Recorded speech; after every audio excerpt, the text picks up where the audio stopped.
Welcome to Inland Insight with IECN, hosted by Manny Sandoval and Denise Berber. What's up, Inland Empire, and welcome to Inland Insight with IECN. My name is Manny Sandoval. I'm Denise Berber. And today we are interviewing Andrea Bonales and Alejandro Gutierrez Chavez of Arts Connection. Guys, thank you for being here with us. Thank you. Thank you for having us. Appreciate y'all.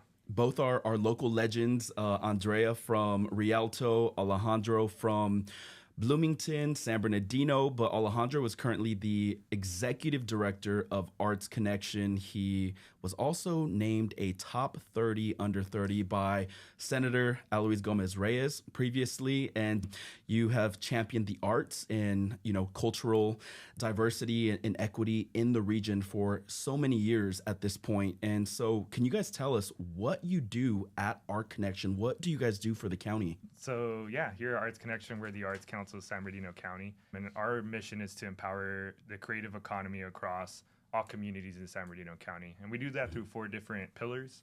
Arts education is the first one.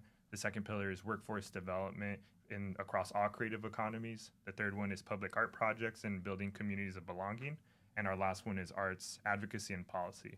And so we do that through arts programming, from after-school programming or the film festival workforce development workshops. We also have done, for example, in collaboration with communities' public art projects, such as the Soul Alley mural reveal that just took place a couple of weeks ago. And we advocate on behalf of our creative communities from the local level, state level, to the federal level. And we do that through a variety of different tables. When you talk about advocating at the local and state levels, what does that look like for you guys exactly? So we do that in collaboration with what arts organizations and artists start doing.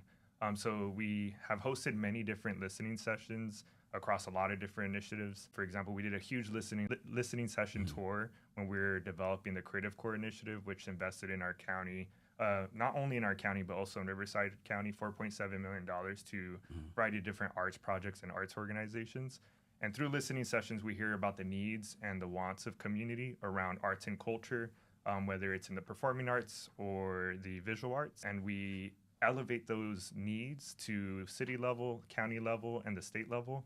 At state level, we've done a variety of different initiatives. We partner with the California Arts Council, which is a state arts agency on behalf of our local state arts agency, and we advocate on a monthly basis with them. We're the state local partner uplifting the needs of San Bernardino County. We've also been a member of the Creative Economy Work Group, which finalized the first ever Creative Economy Strategic Plan that the legislature should be approving in the next couple of weeks. And we're also the district captains for Americans for the Arts, which is the federal advocacy arm for our region, and we represent the whole region and specifically Pete Aguilar's congressional district. Wow. How do you even keep track of that calendar? Is crazy. I know that calendar is crazy. It's a fun process, that's for sure. Yeah. So it's all about community collaboration. And so how do you use that influence to extend to other areas of California to get your voice heard nationally, regionally, all of that? Definitely. So one, it's really understanding who's doing the work. Across all communities in San Bernardino County, even in Riverside County, we know there's artists and arts organizations doing the much needed work of cultural development and arts development, whether it's education, public art projects, or just activations of our public spaces. And so we go in and we see who's doing the work, and we start asking questions and say, hey, what is needed? At the regional level, we have a sister organization in Riverside County called the Riverside Arts Council, Rachel Jaquansky, who's the executive director there, and we partner continuously with Inland Empire Community Foundation, and we've actually built a collaborative to work forward a regional arts framework across both the IE to really put the investment in the arts and the creative economy at the forefront and mobilizing a varied group of stakeholders. And so we do that through a collaboration that we're designing now that should be launched in the next couple of months, called the Inland Empire Arts Partnership. And it's a regional collaboration of stakeholders from the private sector, the public sector, artists, and arts organizations to uplift the needs, and with the hopes of continuing the Creative Corps, which was the first ever time that our region received money to support specifically creative industries. and we saw lots of businesses start up during that time. The Inland Film Festival is actually a project that started as well, i.e. Solstice Theater as well, but they were already doing work as well. But, you know, all these projects were nurtured and grown through the Creative Corps, and through our collaboration, we're trying to find ways to continue that investment. When you mentioned the need too, what are some of those major needs that the region just as a whole needs when it comes to arts and advocacy? So with comes to the arts, I mean, the number one's always going to be investment. So I was just looking into the creative economy, specifically in the film industry. For every dollar in tax credits that's invested in the film industry, there's a 24 times return in economic activity. And so in our county, when we look at how are we investing in the creative industries, our county doesn't have a specific strategy. Most of our funding comes from the state. Actually, I would say 95% comes from the state. And so now for advocacies to bring awareness of how vital this creative economy is and how much return is already given, and now it's time to invest strategically into that industry because we're already seeing the fruits of the labor. And so that way we could continue to nurture it and see how arts improves all sectors of our lives. It's not only in the economic sector, but it's mental health, public health, building a sense of belonging for everybody. And so really it's bringing an awareness of how are we investing and how could we increase that. Right. So if such a significant portion of your funding comes from the state, how are you going to mitigate potential cuts that are coming up and those kinds of things? That's a great question. That's a deep breath question right there. It is. I think it's, you know, when I think of budget cuts, I think of resiliency. I think about how are we as an ecosystem understanding what are our constraints and how can we together with folks who are doing this work lean on each other. So then that way the work that we've done in the past through grants that may no longer be there, we could begin saying, you know what, I have this other small grant that didn't get cut and I have this other one, and we could somehow tie in this work that we no longer got funding for, and we could continue to move that work forward. Because a very close-knit network is a resilient network. So in this moment in time, it's really about building tables of collaboration and awareness of what is happening, how can we all, what are what's happening with regard to funding, how are we all managing that situation, and how could we help each other? Yeah. And has arts really been on the chopping block when it comes to funding? What have those conversations looked like in the past year per se? So for the last 2 years, the California Arts Council was slated to be losing about 30-40% of its funding. Huge. Which was a huge percentage. Luckily, through advocacy and the efforts, huge shout out to Californians for the Arts and California Arts Advocates, who is a statewide backbone agency advocating for the ecosystem for the creative industries at the state level, and we're able to reclaim 90% of that funding. So we only received the California Arts Council only was cut about $5 million. Relative to how others during the May revise were cut, we're in a really, I think, privileged and honored position, but I think that shows the value that arts is and has for our communities in this moment, and how the governor really prioritized it and the legislator, and so they were able to restore about 90% of that cut. What does that number look like typically for arts funding from the state? What's like a ballpark amount that they are allocating to arts? That's a good question. I think it's roughly around $30 million to the arts, which that's just for the California Arts Council, and I need to double check to make sure that's correct. Gotcha. But yeah, it's not nearly enough to support the creative industry, which is another reason why the governor during, I think it was Bill AB 132, positioned the legislator to develop a creative economy strategic plan to begin strategizing at the state level, recognizing that the California Arts Council is vital and needed, but that is not enough to support a whole industry that is larger than agriculture and construction. The creative economy in California is about 8% of our GDP within California as economic activity. So it's important that we have a clear vision and understanding at the state level how we're investing. And so that hopefully is going to begin laying out how strategic investment can happen at all levels, whether it's a city level, county, and the state. So is the allocated funding proportionate to the population? Oh no, we're behind Florida. in regards to funding for the creative economy. Wow. Yeah, so though California is known, I'm taken back by that, For the honestly. arts, yes. Yeah. Wow. yeah, so yeah, there needs to be a lot more work, and it's improved tremendously over decades of advocacy from arts leaders and arts organizations. But yeah, there's a lot more work to be done. Made my eyebrow twitch. Yeah. Yeah. So that must even affect the IE more. Yes, because when we look at funding to our region relative to dollars per capita, we're in the bottom 5% quartile of how much money we pull in. But that's that phenomenon is not something that is common. It's actually common in our whole nonprofit industries.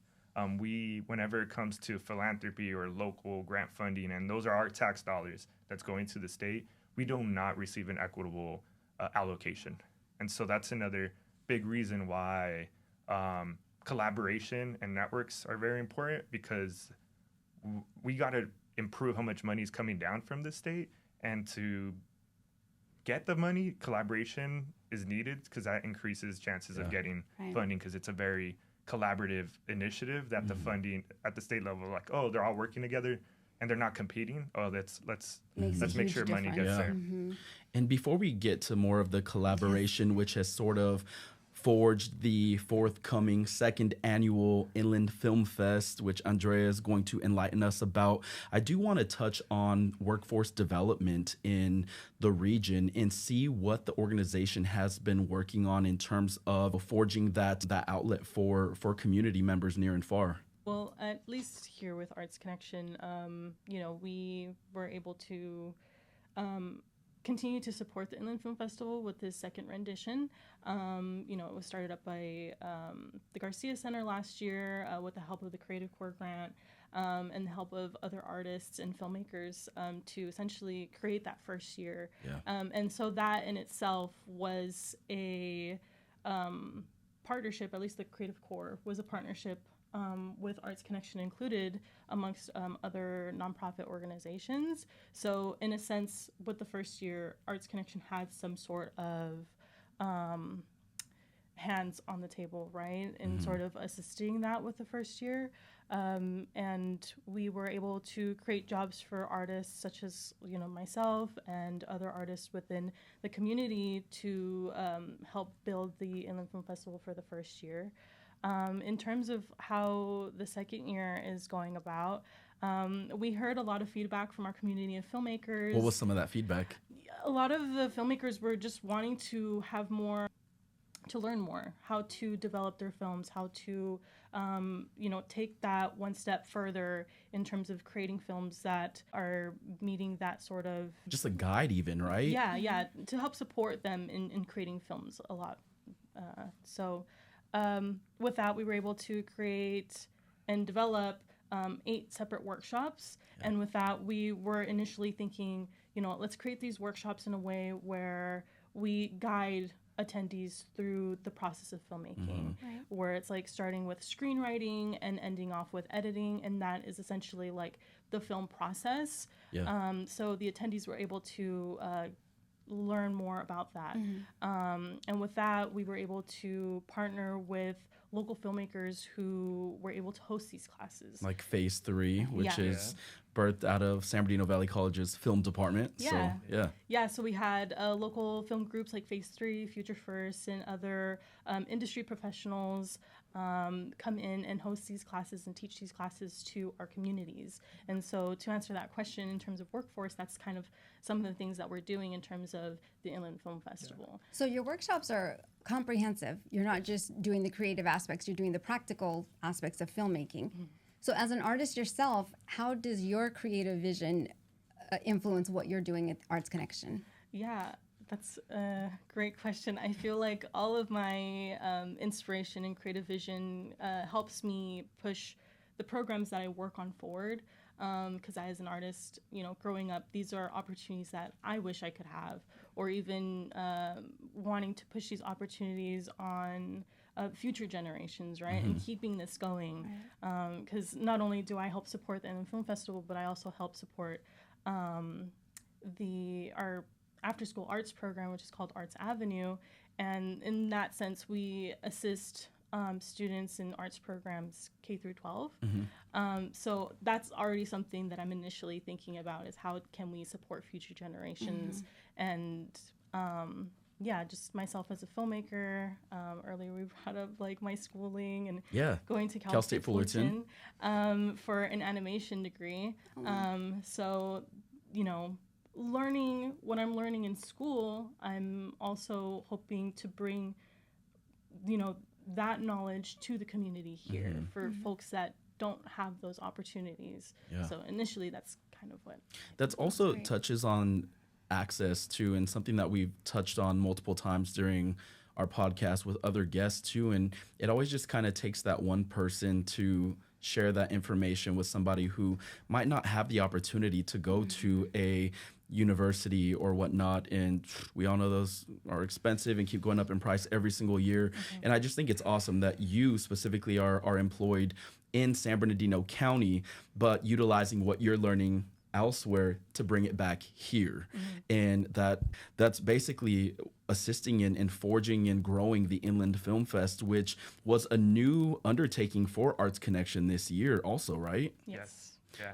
And as Dre mentioned, it's through the Creative Corps. This was birthed and led by the Garcia Center for the Arts and local artists. So part of that grant is any grant that went from the Creative Corps to an arts organization, 80% of that funding had to be directly invested to artists. And that's where co-founder Dre led that initiative with other artists. And through the culminating of the Creative Corps and lack of funding, we were able to be in a position to support and be the backbone agency to keep the program going, and now implementing workforce development around the creative economies and film. And Andrea, I did have another question too, because you kind of touched on a little bit of your history. Obviously, you are a student at Cal State Fullerton. You are from Rialto. You are an artist. You are a filmmaker. So growing up in the Inland Empire, specifically in Rialto, and you did mention opportunities. You want to bring opportunities back to the Inland Empire. What was it like for you as an artist growing up? What do you wish you had access to during those formative years, maybe as a teenager or even now? Yeah. I mean, I'm not going to say that there aren't any opportunities here within the Inland Empire, but it's very limited, right? So the opportunities that I were given were primarily through school. I found the love for filmmaking through school, as, you know, being a news anchor on the school news. And with that, that was something that I wanted to pursue, just the filmmaking process in general. So when it came to looking elsewhere in terms of locally, especially, you know, coming from a Latino family, like they prioritize community and sticking with one another. So I was really trying my best to look for opportunities in terms of filmmaking here within the Empire. But at the time, which was like 2018 when I graduated, these tracks in colleges in terms of filmmaking weren't there yet. I think I spoke to Lucas, I think a couple years ago, and he said in 2018 is when he started the track here at San Bernardino Valley College.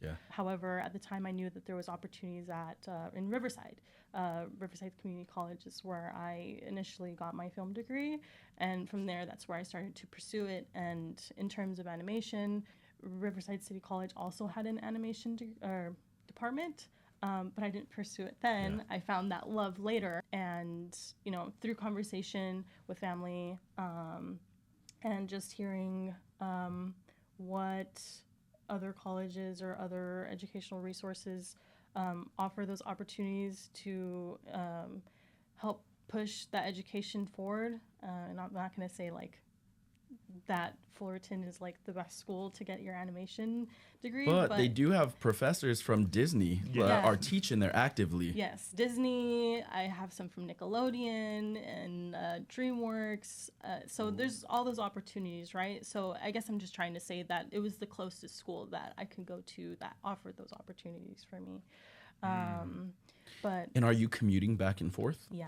Gotcha. So that right there is also kind of a bit of a struggle too, but something that you're willing to do to, you know, sacrifice to get to the other side, basically. And hats off to you for that. Yeah, definitely. I mean, I make it work. It's fun. I really enjoy it. And, like you said, like I'm able to learn these things and bring them back home, and share them with my community and share them with my friends.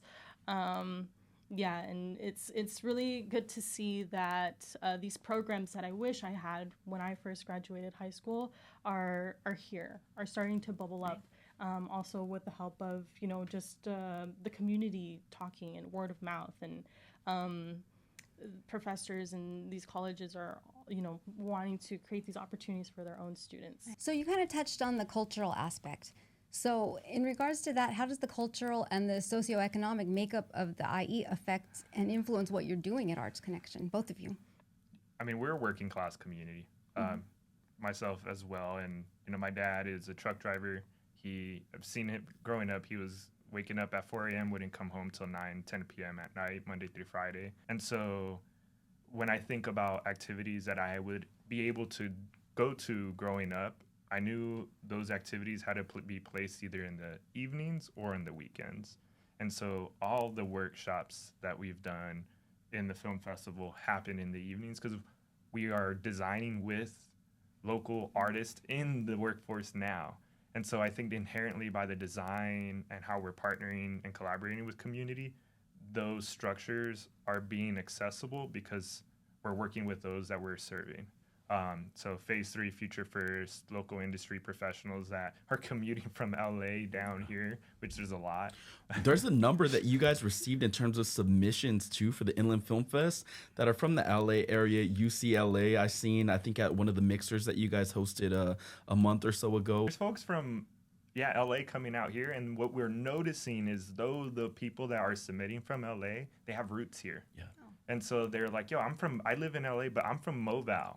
I'm from the IE. Yeah. It's like, I just say I'm LA so that way I could get my foot in the door in the film industry that, where our neighbors in LA County has such what's the leading film industry in the whole United States. So. And we've kind of noticed a resurfacing of IE pride all of a sudden. And I think you guys, Arts Connection, Garcia Center, a lot of the artist communities are kind of pushing that too. Like, take pride in where you're from. Yeah, definitely. That's definitely one thing too that I notice about the entire Inland Empire is people will utilize our spaces and then don't give it the credit, or they will shoot something here or host something here but still brand it LA. That happens all the time, whether it is a rave, a concert, a music video. I mean, I think a couple years back, Chris Brown shot a music video at Pharaoh's Lost Kingdom, which is now a giant multi-100,000 square foot warehouse. And so we see a lot of things like that. And there's even been some huge blockbuster films that have been shot different parts here, even as far up as Baker to here in San Bernardino to Riverside. And so what do you guys have to say in terms of the viability of filmmaking in the Inland Empire when it comes to just the natural sort of opportunities that are around us when you have a camera in your hand? Yeah, I would like to touch on that. I think it's just like we have a very much prideful sense when it comes to being from the Inland Empire. So when we see these movies, one that I can think about because it's right off of the exit of where I live is the Hangover. Yeah. That's like shot on the 210 in Rialto, and then there's like Transformers that was shot off of the 10 and the 15, I believe, near Ontario Mills. So it's just something that we wish a lot of like LA filmmakers, took into account. Like, definitely speaking more about it, all these opportunities. We also have like these filmmaker groups who want to start producing their own studios and building up their own studios here within the IE. We're talking about like growing the industry outside of Hollywood. And this is not just happening here. This is also happening around the nation, right? To see that we have local partners, local filmmakers wanting to do that, especially here when we have all this access to empty warehouses, this is something that is definitely vital for our community. Yeah, that's a film, a documentary, and everything in between. You can fit a music video in there, and these warehouses are wild. But make use of that space in a productive, creative way. And I will give a huge shout out to San Bernardino County. In their workforce economic development strategies, number 1 is entrepreneurship, and number 2 is actually film. So And- they're marketing it. So they're beginning to. So And I remember we talked about this recently. So what is actually in that strategic plan that they're looking at accomplishing? So for the creative economy strategic plan, it's touching base off of cradle to career workforce development pipeline. So then there's a seamless transition from school to pre-apprenticeships, apprenticeships to getting a job. A lot of times the creative economy is in silos. And yes, and there's also a lot of information on economic development strategies, tax credits that could be implemented at the state and local level, in addition to artist housing, cultural equity and preservation, and as well as land use and zoning. So what we heard continuously is like there's these spaces that artists are already activating, but the permitting and the policies that cities have don't allow the flexibility that is needed for festivals, for workshops in our natural spaces at the parks. And so it's a framework that's touching, everything from school, education, workforce development, tax credits to land and housing as well. Yeah, I did a quick sort of Google search earlier this morning, and all of their documents come up pretty easily too. So, I mean, I was thinking too, they are kind of trying to make it accessible for people. I mean, if I was able to do just a quick Google search, it was maybe one of the top 3 links that popped up, and it was literally laid out from top to bottom, every single like permit or document that you need for approval or to plan a shoot. And so I can see that. Yeah, they're getting it's improving a lot. I think when we look at a budding film industry, they have usually a film commission that is there specifically catering, advertising, marketing, and recruiting investment and films to happen locally. And then as I previously, we used to have a film commission. There used to be in the Empire Film Commission. It's sunsetted, and so there is a gap there. And I think regional coordination is very much needed into if we're really going to want to invest strategically on this industry, we need to have a strategic plan and a coordinated effort. Is that something Arts Connection would want to spearhead? Yes, that's something that we would love to spearhead with, Riverside Arts Council and the local county agencies or economic development teams, because I think it's something that it's going to need a public-private sector, nonprofits, and also artists, filmmakers, and creative industries are already doing that work.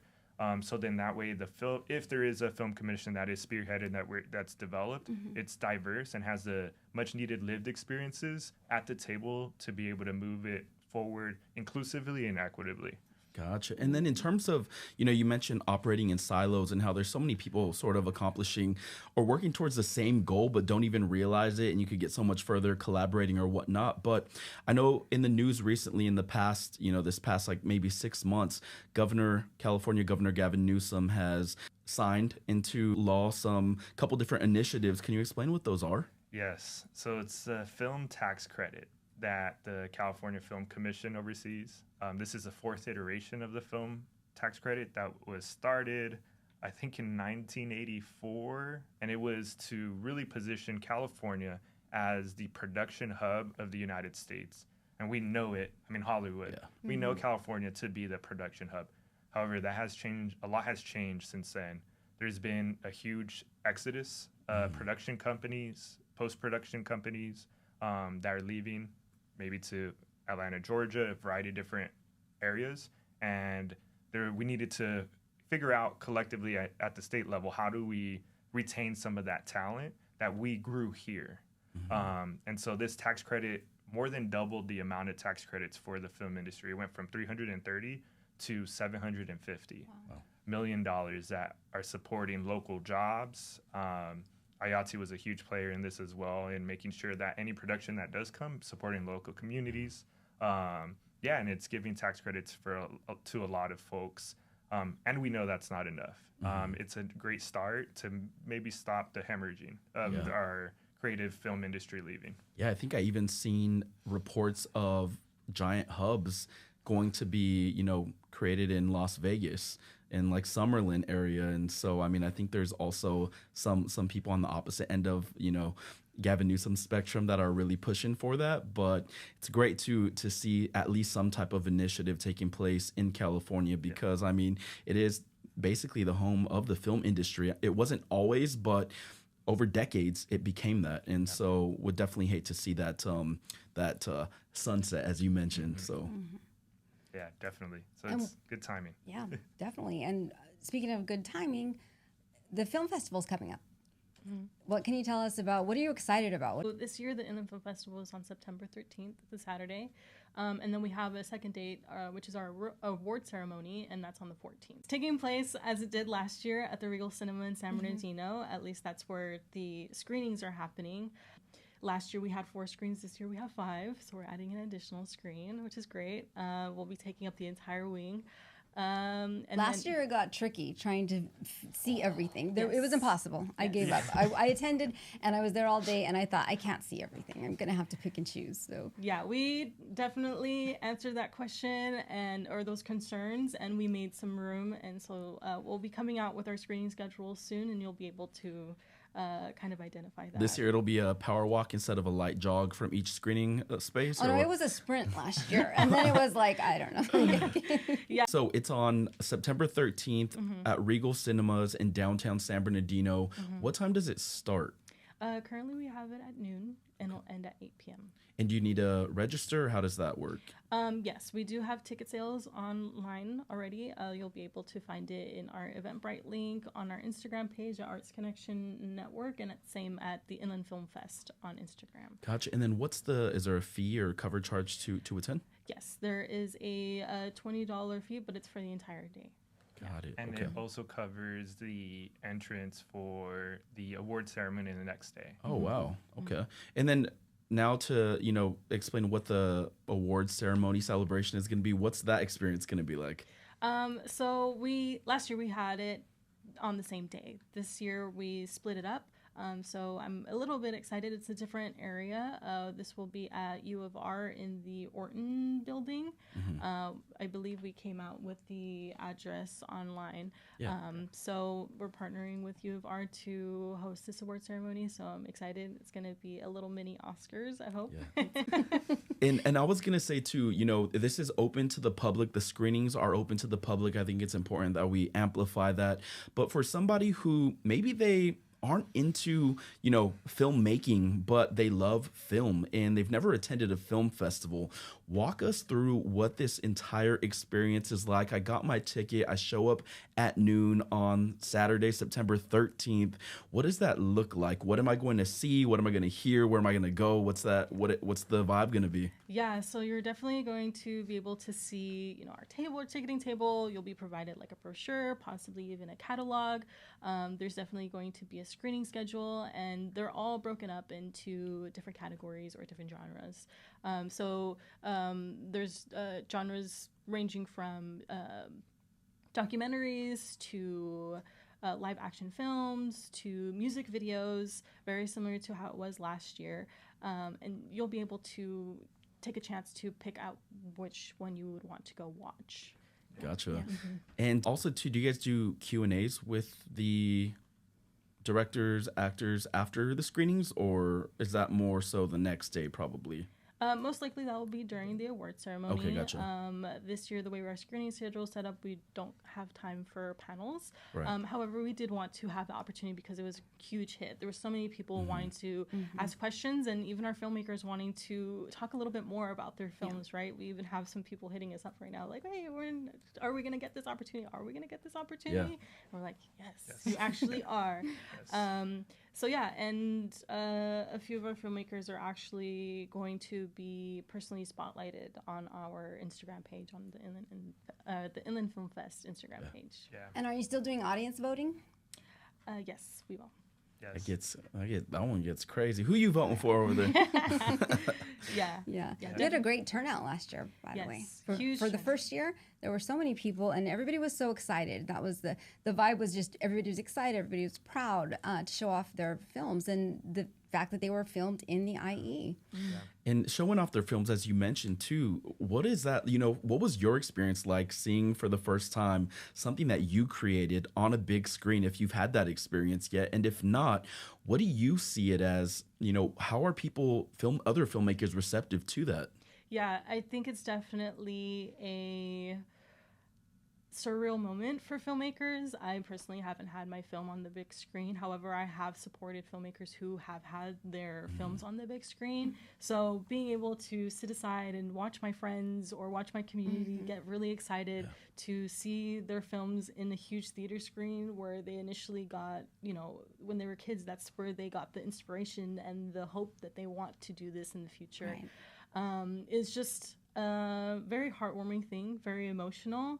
And I'm just very excited to have the rest of our community, like you said, folks that are not necessarily into the aspect of creating films, but they're advocates of watching, and they enjoy watching films, sitting there and watching our filmmakers create what they created for this rendition. And what I'm really looking forward to seeing again with that is the families that came to see what their kids or their nieces and nephews have been working on the big screen, and that emotion, the pictures, from the ripple effect that goes not only for the filmmakers, but their neighbors and family members and their friends. And seeing that was something that we expected from last year. I think, what was it, like 200 and 300 people were expected to attend. No, that number was completely blown out of the water. It was over 1,000 folks went to the event. It's a big turnout. It was packed. It was huge. I had actually stepped away from the event space to calculate the audience numbers, and driving back, seeing everybody on the green space in front of the Regal Cinema, I was just like, oh my gosh, is this how it feels to see something happening like this from a stranger's perspective, somebody that doesn't even know that this is happening, and people just stopping and looking around and like, what's happening right now?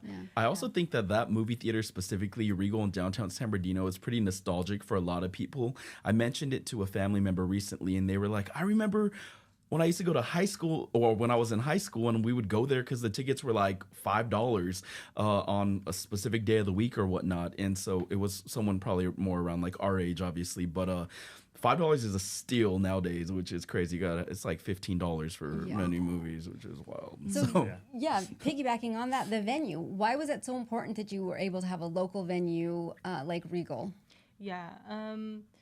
And this is just me speaking with the help of Osvaldo Heredia, who essentially assisted in developing this project last year.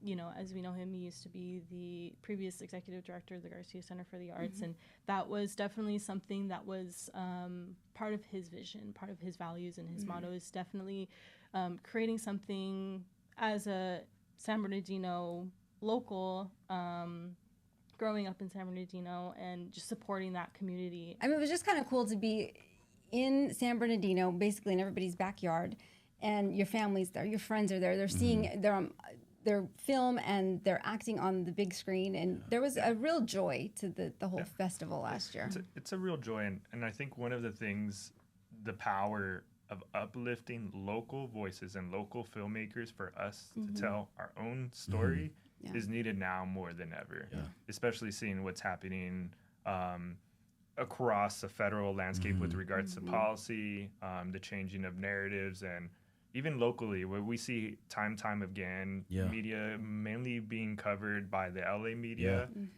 and covering our stories. And so this is another layer of that local story telling for our local community, and seeing it in our own home, in our own backyard, and uplifting that. So it's amazing. And when it comes to film, that is something that is very prevalent, is that no matter what the, political landscape looks like, but a lot of times films are a mirror of the public. So I'm interested to see what this year's films are going to look like in terms of themes, because of all of the show of what's been going on nationally and even globally too, from the economy to just politics to funding to arts to housing to homelessness and all that. Like, everything is so amplified right now. So I'm so excited to see what these films look like. But I'm drawing it back even to the film department here at San Bernardino Valley College. There was one year, which was I think one of their first film festivals back from the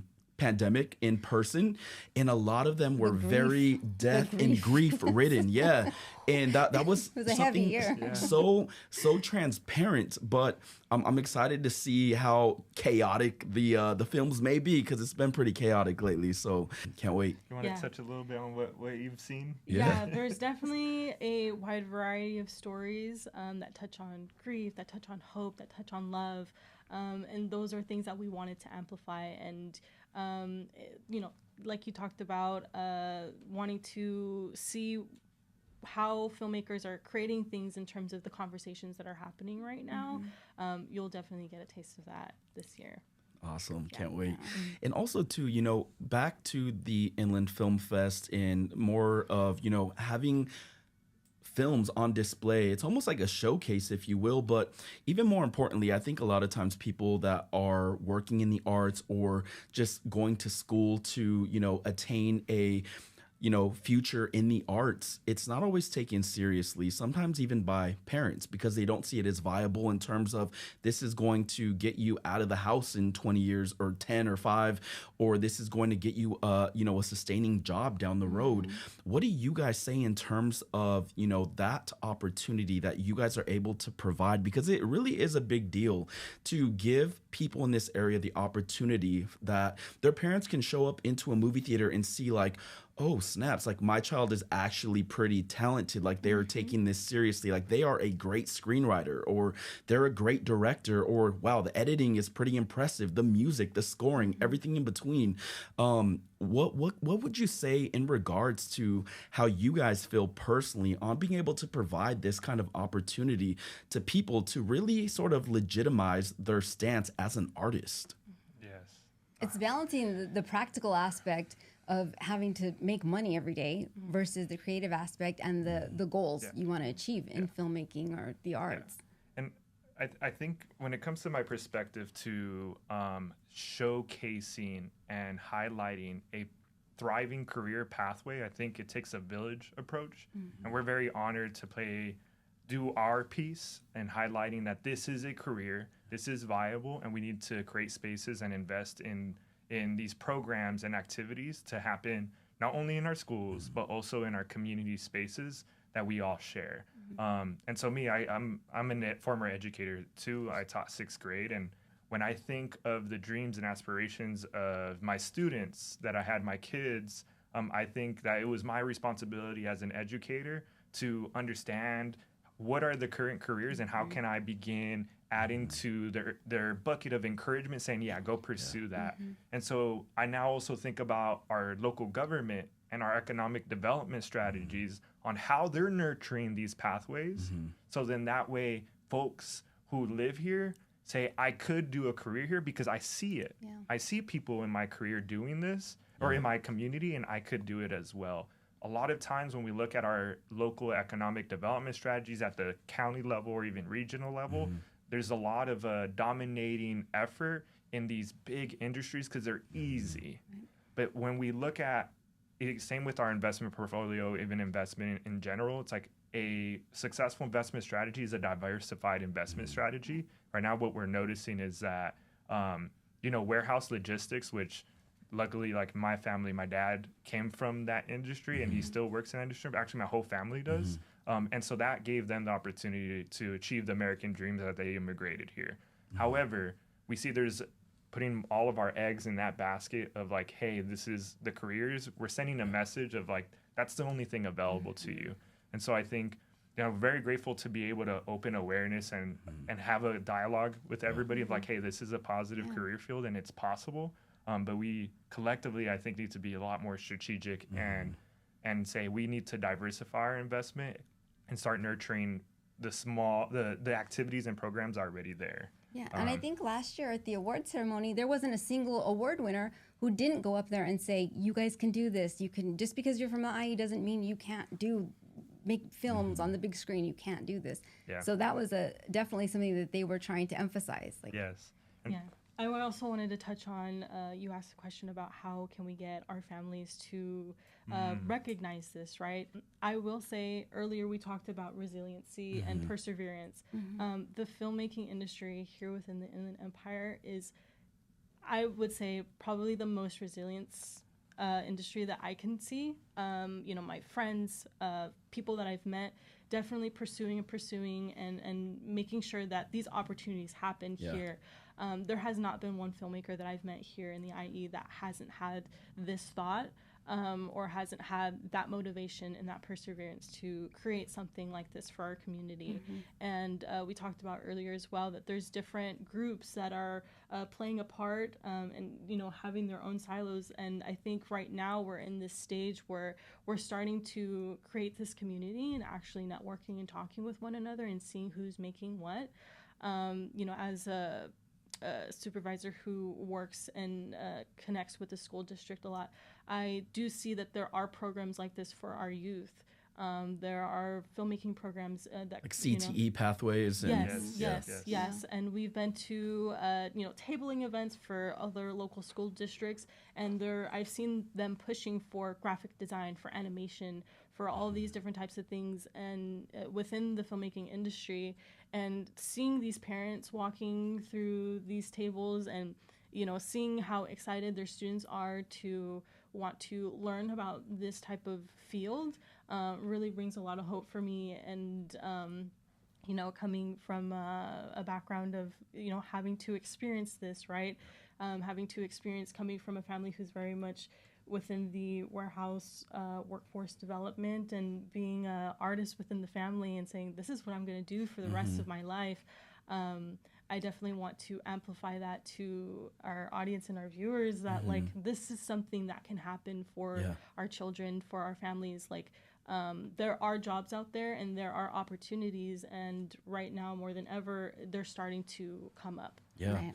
And that's one of those tough things too to balance, I think, with people in our area and families too, because sometimes it's like, you are 18, 19, 20, and people just see it as we need to pay our mortgage, or we need to pay our rent, or we got to get food, so you need to get a job.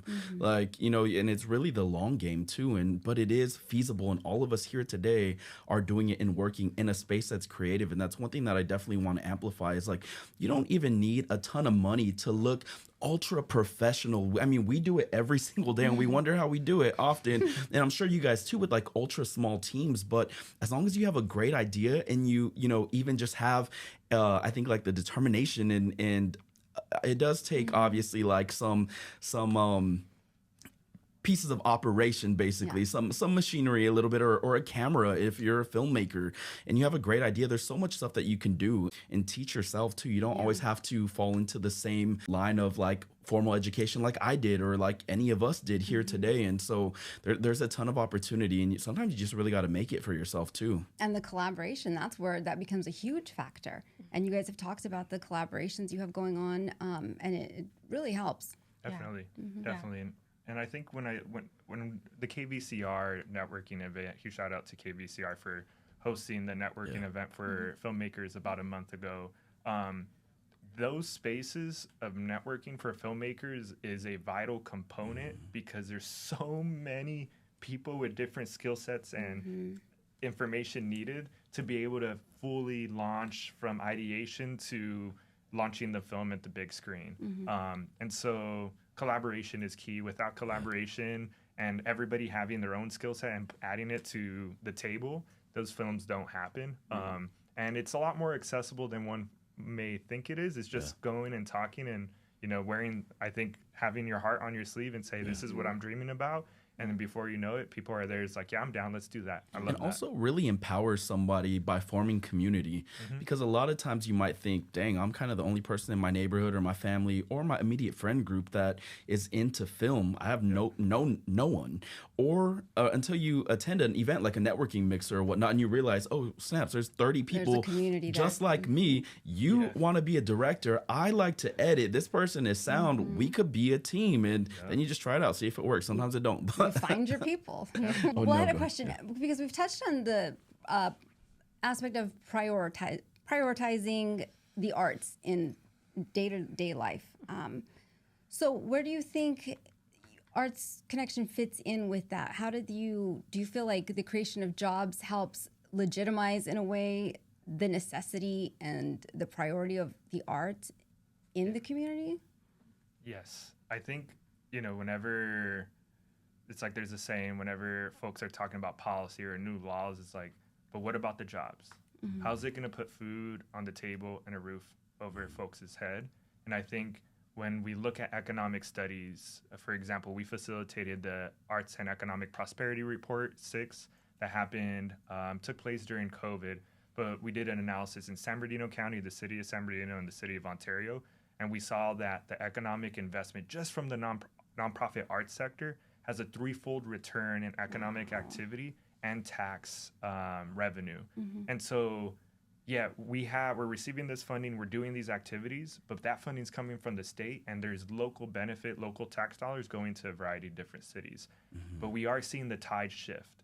The city of Redlands is just finishing up their first ever cultural master plan, which is a 5-year strategic plan on what they hope to achieve within the arts and cultural frame and how they hope to invest in this ecosystem, because it brings people together. Just in the film industry, within the creative economy, for every dollar invested, you get a 24 times output. And for $1 of tax credit, you get $1.07 back in tax revenue. So it's essentially like you put $1 in and it's just printing money. Yeah. And we see that not only it has those economic benefits, but we also see that it has this decompression of stress, mental health. It's building communities of belonging. People are like, yeah, this is my tribe. Yeah. And that happens when people are sharing a common experience or a musical performance. Because we're all watching it from different angles and we're all sharing space, and it's just pure joy. Yeah, things that we don't really have sometimes because everybody's working. That's why I always go back to the access to arts is a quality of life issue. Yes. So you guys are providing that to the community. Yes, definitely. Yeah, at least with the programs that I oversee with like Arts Avenue, and I think before we have done the Youth Art Innovation Fellowship, I think that's definitely one where I can talk about. For example, one summer when we ran the Youth Art Innovation Fellowship, our students that participated were actually given the opportunity here at San Bernardino Valley College to speak to Senator Ochoa Boak, and we had one student who, the question that the senator had asked the student was, what do you want to see more of in terms of the arts within your community? And the student was like, well, I want to see more murals. I want to see more murals in my community. And the senator responded with, well, why aren't you out there painting murals?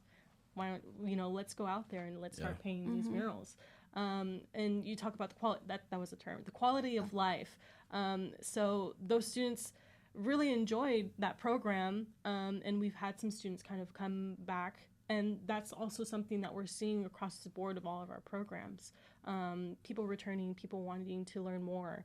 And especially with the Inland Film Festival, we're seeing, I think, over 10, 12 different filmmakers returning with new content for this film festival. And not only is it new content, but, it's amplified, right? Because they learned from previous experiences. So, yeah. And speaking of the Inland Film Fest, and we're discussing economic benefits, there's got to be some type of economic benefit for the Inland Film Fest in downtown San Bernardino. I mean, you guys mentioned that last year there was around an estimated 1,000 people, but this year I'm sure it's going to be even greater. But you're bringing foot traffic to downtown, which is something that has been long gone for a very long time, with many local, there's a lot of local shops in downtown. Viva La Boba is one of them, and I think they're one of your partners in this. And can you speak to that element in terms of what this film festival is going to bring to and how it's going to benefit San Bernardino in terms of economics? Yeah, definitely.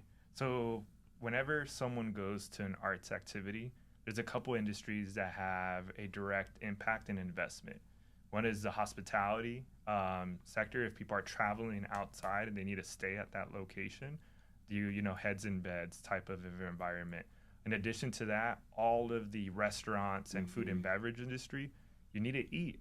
You want to go out, you're having fun, you go to Viva La Boba, you get some food there down the street, wherever it may be.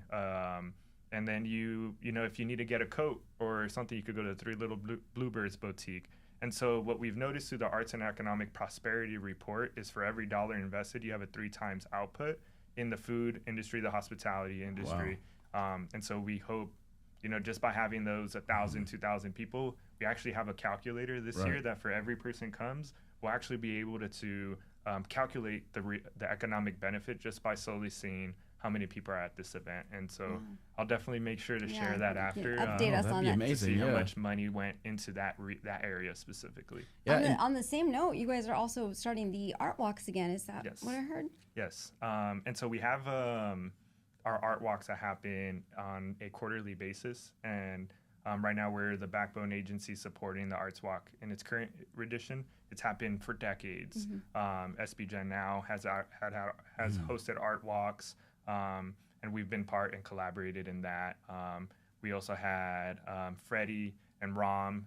They've also done, there's huge shout out to them as they did it during the COVID era and really amplified and got the city on board. Now we are having our art walk that's happening on August 29th. So it's coming up a little less than 2 weeks. And we have local musicians who will be performing there in Soul Alley. Actually, August 29th is next week, literally, which is crazy. Yeah. Next week. So what time? Yeah, so that will happen at 5 to 9. 5 to 9. That's on Thursday. Downtown San Bernardino. Downtown San Bernardino. Okay. Friday. Yeah. So you'll see it there in the heart of downtown San Bernardino Friday night.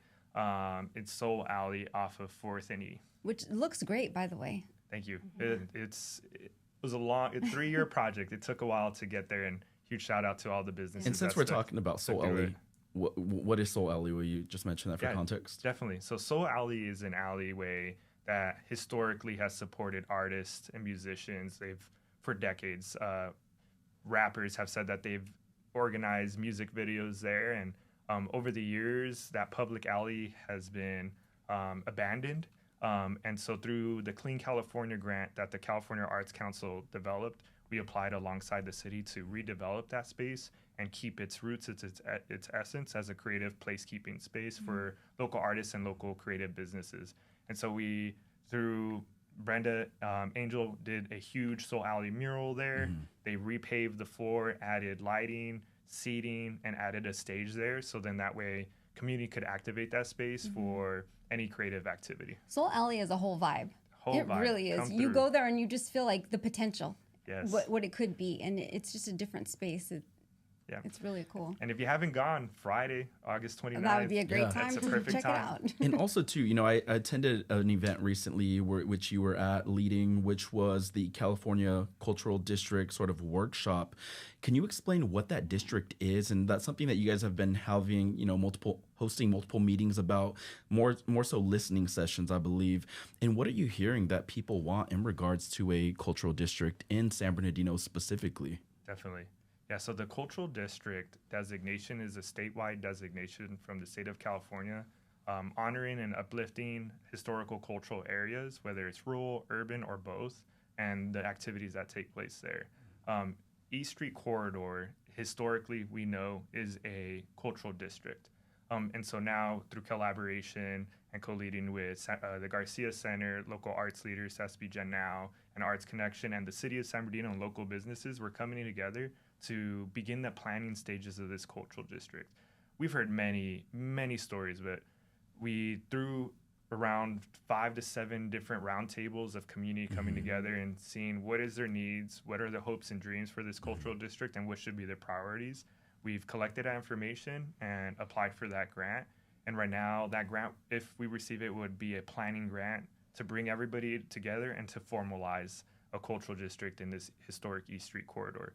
And what we've heard is amazing stories of downtown San Bernardino cruising culture is high up on the list. Route 66 was mentioned so many times as like a mainstay, but they want to see it amplified. Yes, amplified. Also rave culture.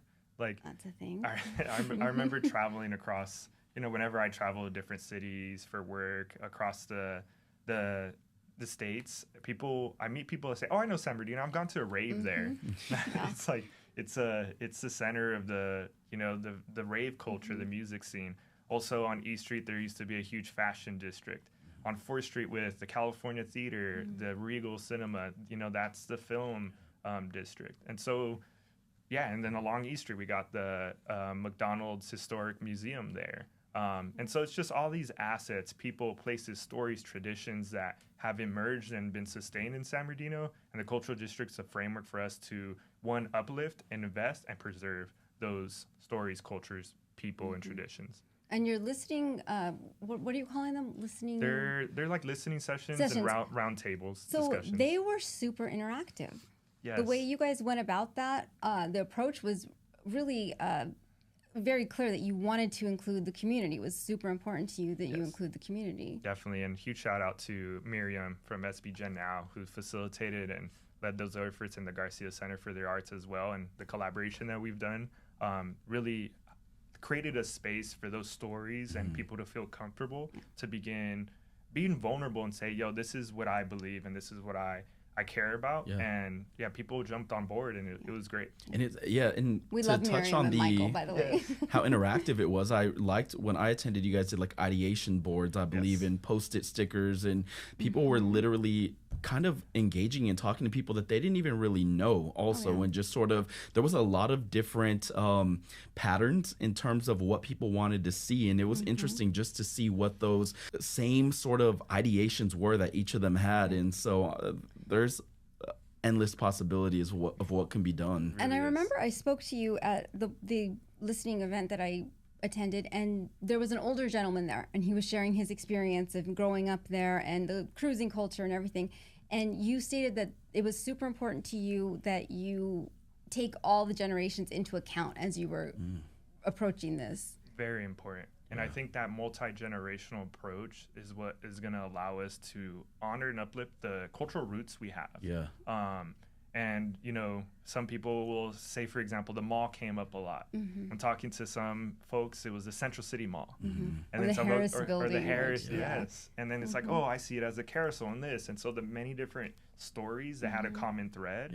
And now as an arts administrator through Arts Connection and our collaborative art leaders, is like, how do we creatively knit everybody's stories in a way where it uplifts and honors every aspect. I wish more politicians said that. I want to take into consideration what every single generation has to say or is experiencing or dealing with or needing. So it's a strong statement. 100%.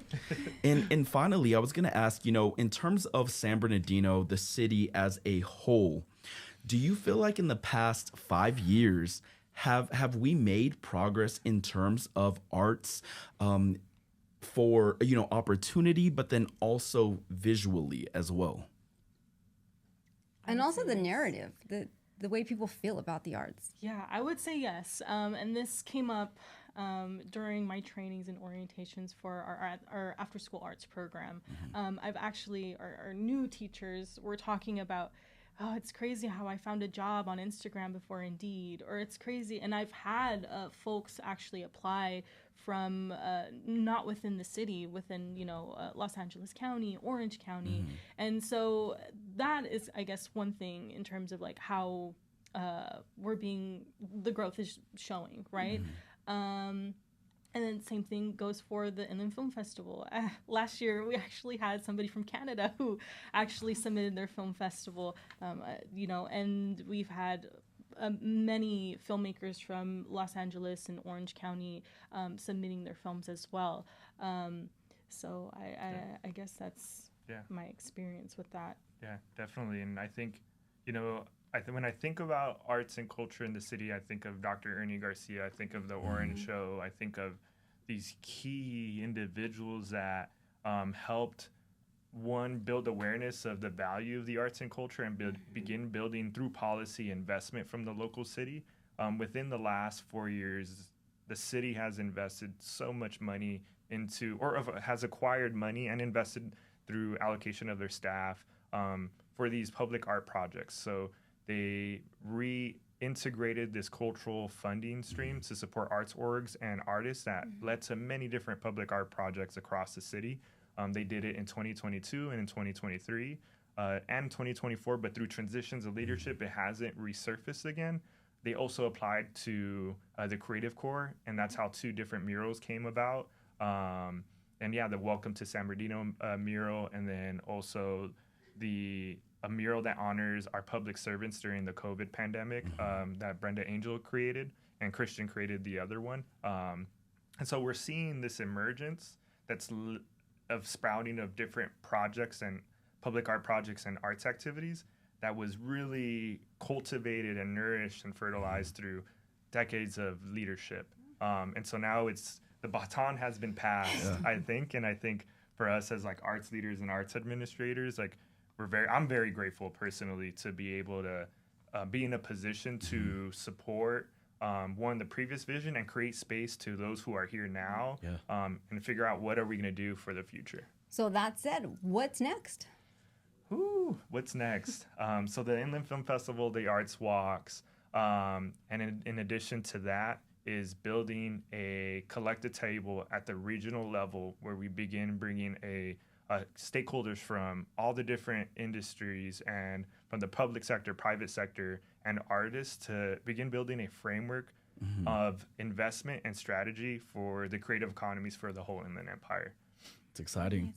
And again, the Inland Film Festival is on Saturday, September 13th and Sunday, September 14th.